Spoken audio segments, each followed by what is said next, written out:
Somewhere over Poland, more than 100 rocks burned up in one night, all of them pointing back to the same spot in the sky, like arrows fired from a single invisible bow.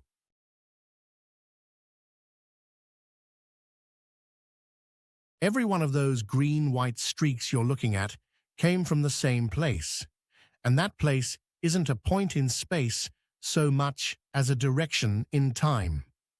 Comet Swift-Tuttle swings through the inner solar system roughly every 130 years, and each pass leaves a trail of gravel and dust behind.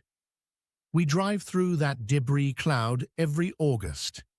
The bits hit our atmosphere at about 59 kilometers per second, fast enough that the air itself lights up.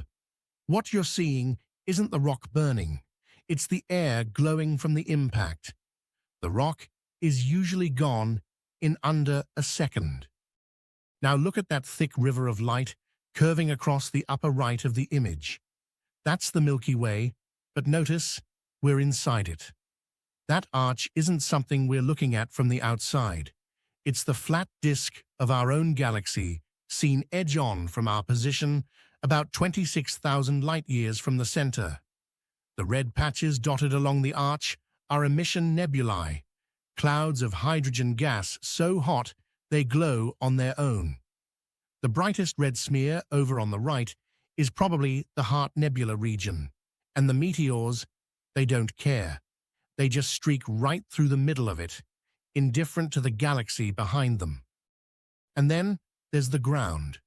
A photographer named Marcin Rosadzinski stood in the Bieszczady Mountains in southeastern Poland and shot a full 360-degree panorama, then folded the whole horizon into this little sphere. The warm glow wrapping the lower edge isn't sunrise, it's light pollution bleeding up from distant towns. The field itself is dark.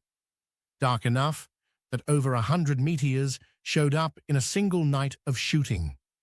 The peak of the Perseids in 2024 fell right here, and this is what it looked like.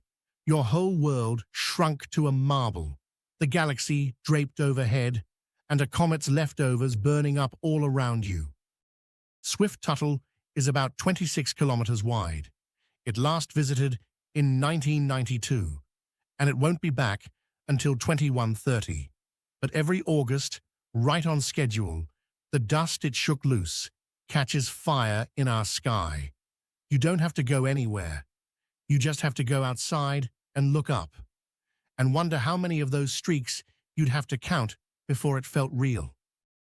We'll be here tomorrow with whatever the data shows next. Subscribe so you don't have to remember to come back.